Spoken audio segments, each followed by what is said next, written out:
Welcome back to Questing Beast, I'm Ben. Today we're taking a look at Cloud Empress. This is a setting/adventure for the Mothership role-playing game 1st edition. I'm taking a look at this because my patrons over on Patreon asked me to in our latest poll. And if you want to join them, you can do that down in the links below.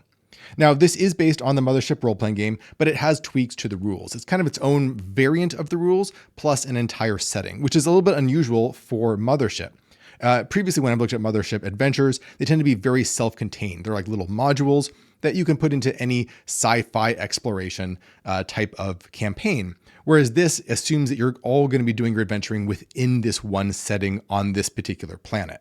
Now, by far, the biggest influence on this setting is the two books Dune and Nausicaa of the Valley of the Wind, which are great influences. Those are two of my favorite books of all time, especially the Nausicaa graphic novel or the manga. I actually think it's better than the animated movie, which is also quite good. But if you haven't read the manga, definitely check that out. It refers to itself as an ecological science fantasy RPG, and that seems pretty accurate. The question is whether that fits very well with Mothership's very intense horror-focused rule set, and we'll take a look at that as we go through it here. Now, today the books we're going to be focusing on are this rule book and Land of the Cicadas, which is the main setting book for it. However, there's lots of other supplemental material, lots of little zines that are short little adventure locations that you can explore, created by a number of different authors. Joel Hines, I've looked at his stuff before in the past. Lost Voyage of the Bean Barge, I think this one is free. There's also a solo protocol book, which is cool for solo players, some player aids.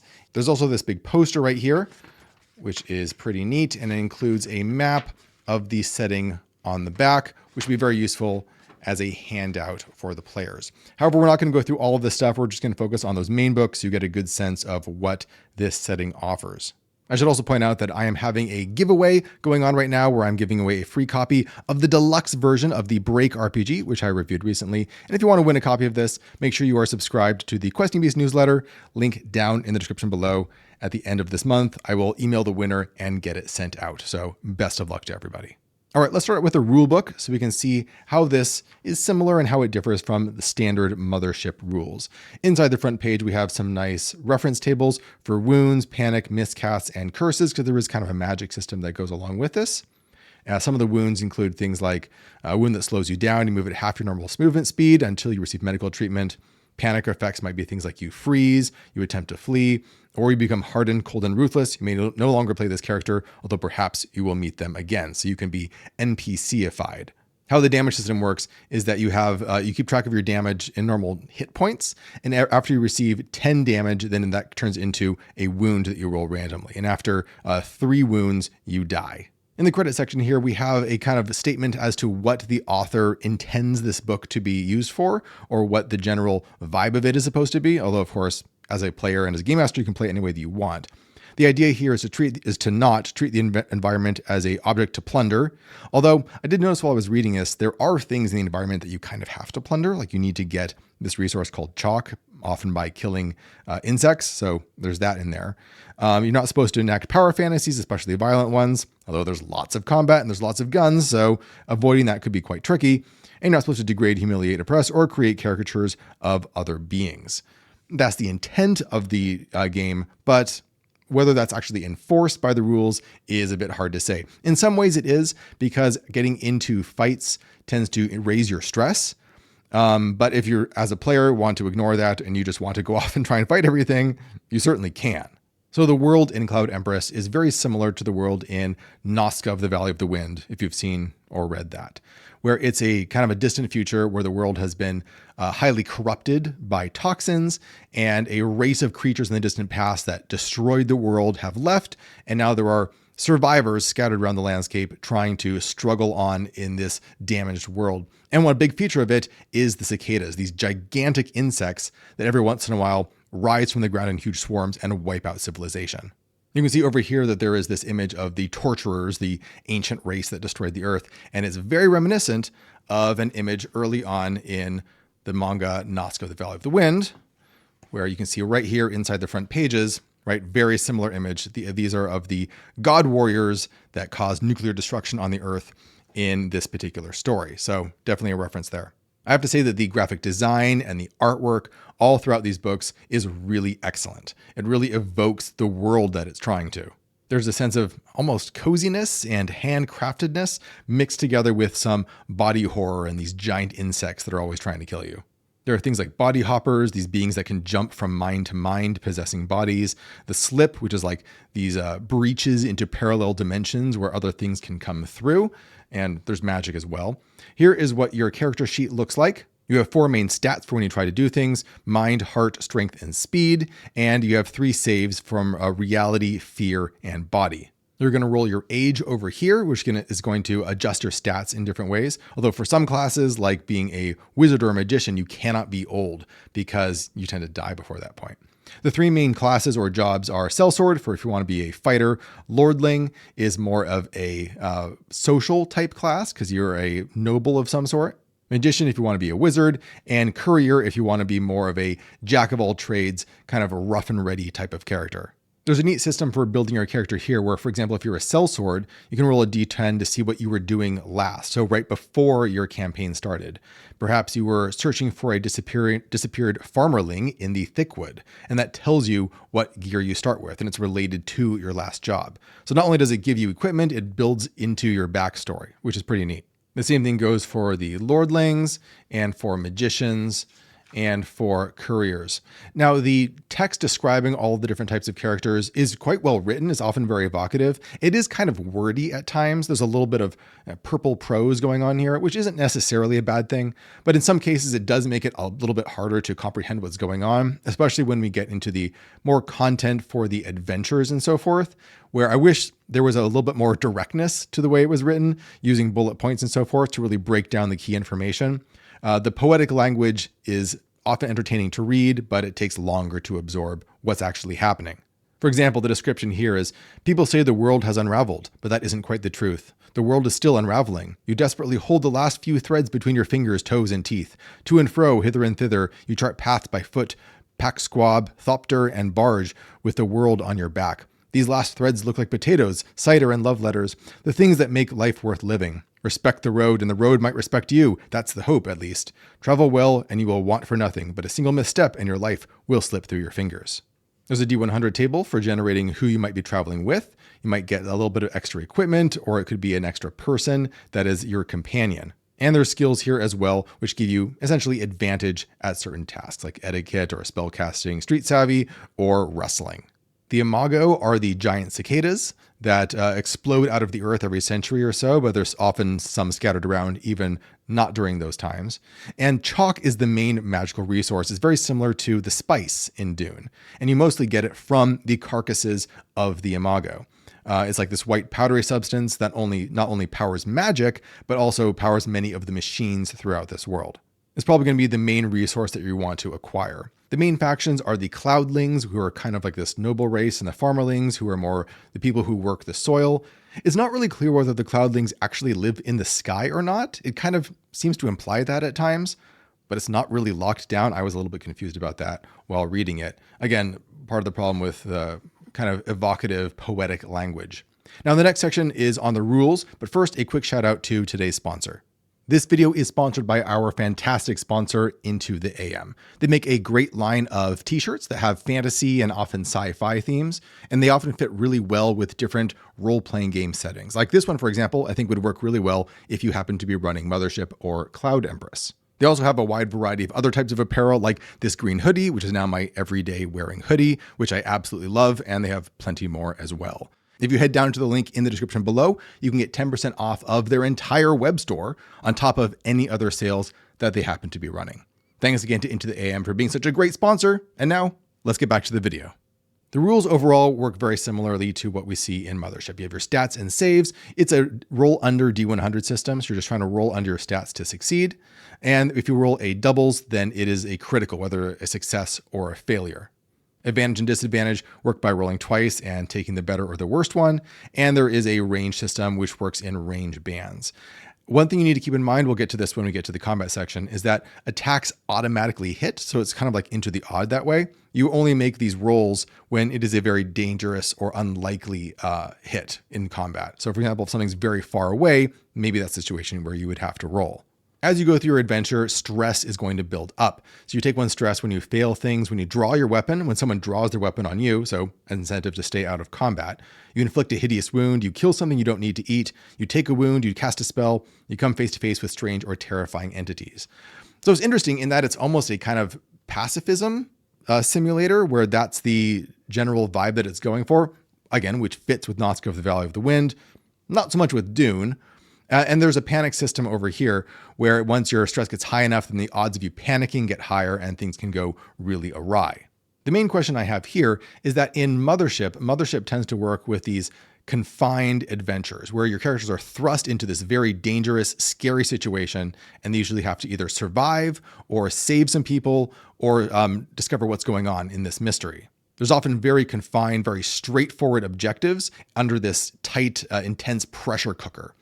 And this book doesn't seem to do that. I haven't actually played it yet, but it's really a hex crawl. You're traveling around from place to place. You're meeting people. You're gathering resources. You're trying to, solve problems that are often social. And it's hard to see that the stress and panic system would work as well without that intense pressure cooker that Mothership adventures tend to have. The impression I get is that this setting could probably be run in, any other sci-fi rule set. I don't feel like the stress and panic are really integrated into the feeling of the world as much. There's lots of different kinds of spores here, again, very similar to what we see in Nausicaa, and they have different uses, like we have a squab spore, which creates one day's provisions, or there's a death spore, creates a sweet poison to poison people, sleeping spore to make people go to sleep. So there are different tools that can be used creatively. I like that. Lots of different spells here, and something that I like with spells where it is not focused as much on damage. It's about problem solving and creative effects that players can use. And that's great. For example, you can make the dead speak, you grow an extra organ, which increases your stats, but there's always a after effect on casters. There's always a consequence, which makes magic much more impactful and much scarier. And I appreciate that about it. Magic isn't something you do frivolously. You have to take into account what its effects on you are going to be. So for example, you might try and levitate, but the downside is a random item in the caster's inventory is lost to the slip. Or perhaps mirror talking, where it targets one adjacent reflective surface and another reflective surface within 1 mile that is known to the caster. Each mirror now reflects what the other sees, and sound can be transmitted between them. But for the next 3 days, the caster can see desperate wanderlings trapped in reflective surfaces. They gain disadvantage on fear saves when near mirrors. There's also crests that you can collect, which are essentially magic items that anyone can use. Though, of course, they are dangerous. They can increase your stress, and they can cause miscasts as well. The really powerful ones here cost a lot of chalk, which is that magical resource, and the weaker ones cost a lot less. Really powerful ones might be calling all insects, including imago, within 1 mile of the user to a certain location. Very devastating, so you would just get wiped out probably. And weaker ones might be things like a crest of pungent smells, targets a nearby enclosed space, filling it with an intolerable stench. Our rules for combat are, as I mentioned, that things typically hit, which makes violence very fast. Combat's going to go quickly because you're just going to be dishing damage back and forth unless it's very difficult. So you're not going to have these long combat rounds. It's going to be very decisive. I like these rules for tools of violence here, where it says that a weapon is a flesh renderer, a terrible beast. An artisan can make all manner of ugly things elegant or ingenious, and nothing has only one purpose or only one meaning. So I love how all of these weapons often have alternate uses or creative ways to be used, like a corner killer where you can shoot around corners, flame bellows because it can cause damage, but also flame is useful as a tool, or a spore launcher where you can launch those strange spores that we saw earlier that have different effects across the battlefield and do different environmental effect damage. Damage and wounds is when you take 3 wounds, which is 30 damage, you die. But the first time you die, you don't necessarily really die. There is a chance that you can come back from the dead 1 time. And when that happens, you're probably going to come back cursed, which is going to mutate your character, change them in some way so that they're not the same as you continue on with their second life. But if you die again, then that's it. Quite a nice list of equipment right here, actually. So things like fishing nets and glue and glow batons, these are tools, not just equipment for the creative player. Plenty of names and aliases you can use. One thing I saw that was a little odd was that the number 19 is missing from these. I think that's a typo. Doesn't make a big difference. I just thought it was a bit odd. I also picked up on some rules inconsistencies. For example, in the panic section, it says to make a panic check, roll 1d10 and compare the results with your current stress. If the result is less than or equal to your current stress, you panic, roll a d10 on the panic table to see what happens. which is very similar to, but not exactly, what the panic table says over here, where this says if the result is greater than your current stress, you succeed. Otherwise, consult the entry below that corresponds to the number that you rolled. So for example, that if you rolled a d10 to see if you panicked, and let's say your stress was 6 and you rolled a 4, then you do panic, but the number 4 is what happens. Whereas over here, it says that you roll a d10 on here to see what happens. So not quite the same rule. A very short bestiary at the back, covering your typical things that you would fight: cloudling soldiers, farmling militia members, and the different types of cicadas, the imagos. But really that's about it. Not a huge variety in terms of monsters. I would have liked to see a lot more variety. Here's a section on the imago life cycle. As I said before, I really love the art design and the illustrations. It feels very Miyazaki-like, which I guess is the intent. At the back, we have some nice tables covering companions, vehicles, clothing, cover, and tools of violence for easy reference. And what do you find, which is always great. It's a I search the body table for when they're just digging through people's clothes and you need to pull out some random items for them. Okay, let's look at Land of Cicadas. This is the actual setting guide. So here is the hex crawl that you're going to be exploring. There's a bunch of major regions right here. This is the breadbasket. This is the thickwood. The green area is the weeds. And then we have the rust bucket, which is a kind of collapsed city over here on the coast. One thing I found a little confusing was that there's 2 big hexes right here. These are normally 6-mile hexes, but then it zooms in to show the area that you're actually going to be hex crawling on these smaller hexes because they're a lot more dense. The question is, let's say I'm here or over here and I enter from this side. Where do I enter on this map? Because it doesn't seem to map onto it exactly, so that was a bit confusing for me. The assumption here is that the game is going to take place during the 29th expedition when the Cloudlings are invading the land again, starting a new war, and they did not take into account the fact that all the cicadas were erupting at the same time. So we have war between the Cloudlings and the Farmerlings and a giant cicada eruption that's going to lead to chaos across the landscape and hopefully plenty of room for adventuring. There is a hex crawl procedure for traveling around the landscape where you can possibly get lost, and you're going to be traveling at different speeds based on whether you're going on foot, whether you're going on a rover or on a thopter, right? Like in Dune, an ornithopter, you can travel really, really quickly. You do need to keep track of your rations to make sure you are stocked up on food or your characters can start starving. The main concern I have is what is the group's objective? Unlike, for example, old school D&D, where it's very clear you're out to get treasure in order to level up, or in Mothership, where you are just trying to survive a deadly encounter, what are you actually doing in this on a day-to-day basis? I suppose you're just trying to find rumors and setting out on adventures to try and solve problems. It's going to be very player-directed in that sense. There doesn't seem to be a lot of urgency really pushing the players inherently to explore and adventure. So hopefully you have a group that is very self-motivated to do that. Each of the major sections on the map has their own write-up. So the breadbasket is first, giant wheat fields, but it's all ruled over by these automated robots that are always harvesting it, which is a fun situation to be in, where the NPCs in the area are trying to get food, but they're always fighting against the robots that are trying to harvest it for their own purposes. The encounters in a lot of the places are somewhat bland. As we saw in the bestiary in the previous book, it's mostly you're fighting groups of soldiers or possibly some imagos, the giant insects. There are some unusual encounters listed over here, though. For example, you might fight sniper crows or flesh threshers, or the spore keepers, a cloistered and stoic people who manage the breadbasket's underground spore sellers with ruthless discipline. Every hex in the hex crawl has its own write-up. Some of them are pretty straightforward. For example, we might have 2 sniper crows survey an orchard of artificially matured pears and apricots. The sniper crow at the edge of the field hisses and gasps out of ammunition. The one in the center of the field still fires with deadly accuracy. Some of them have more detailed write-ups right here, and some of them refer to larger adventures that you can read further on in the book. Because a lot of the write-ups are pretty terse and straightforward, you're going to need to be the kind of game master that is okay with really expanding on it and using your imagination to fill in the details and connect things to other hexes that you've been to. This isn't as much something like Dolmenwood, which has very detailed write-ups for every place you go to. You're going to have to fill things in for yourself. Here's an example of a larger location that you can visit in one of the hexes. This is Penance Farm, and there's a number of NPCs. There's usually one situation that's going on there.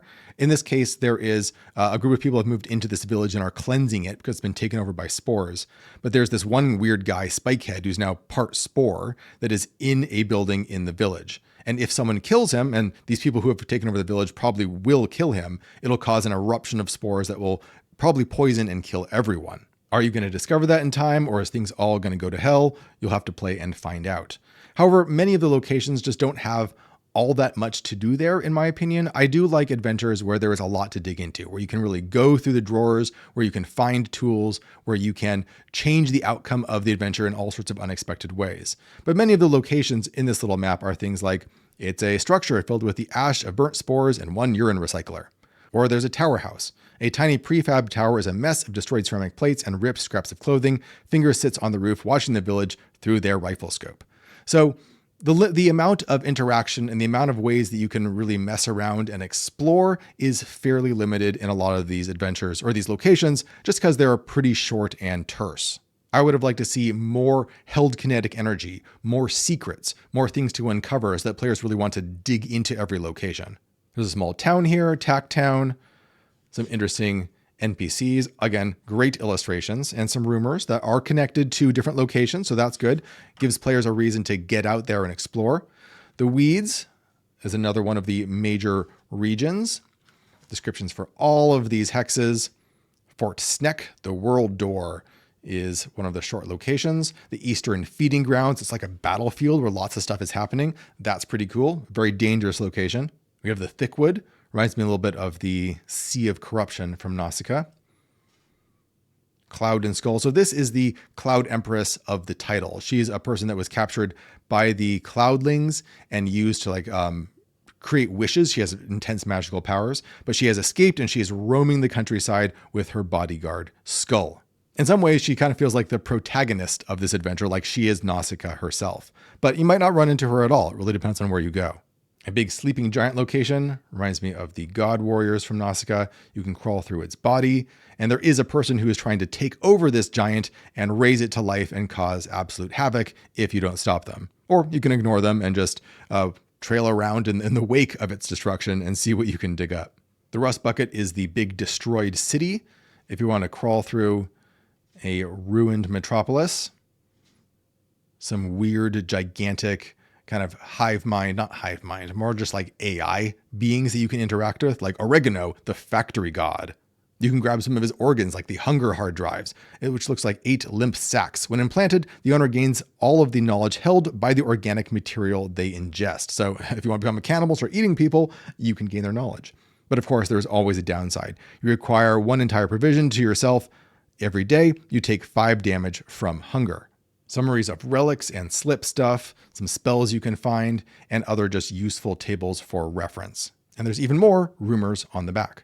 So Cloud Empress, it's a really beautiful setting, very creative, gorgeous illustration. My main concern, as I mentioned before, is just wondering whether this is really right for Mothership. It's going to require a group that is very proactive, really wants to get out there and explore and put their lives on the line for often very little reward, just the feeling of exploring and finding out what's out there. It's a game that doesn't want you to get in fights and kind of punishes you for doing so, but is often throwing dangerous, violent situations at you, which some players might find very interesting and add to a lot of role-playing, and other players might find very frustrating. As usual, I will put links in the description below for where you can pick this up in PDF or in print form. The rulebook is actually free in PDF, so you can easily download that and check it out to decide for yourself if you want to. I think a few of these short pamphlet adventures are free as well. So there's a good amount of free material to let you try the system pretty quickly. Remember to like the video and subscribe to the channel if you want to see more videos like this one, and leave a comment down below as to what you think the best system would be to run a setting like Cloud Empress. Thanks for watching, everybody. I'll see you next time.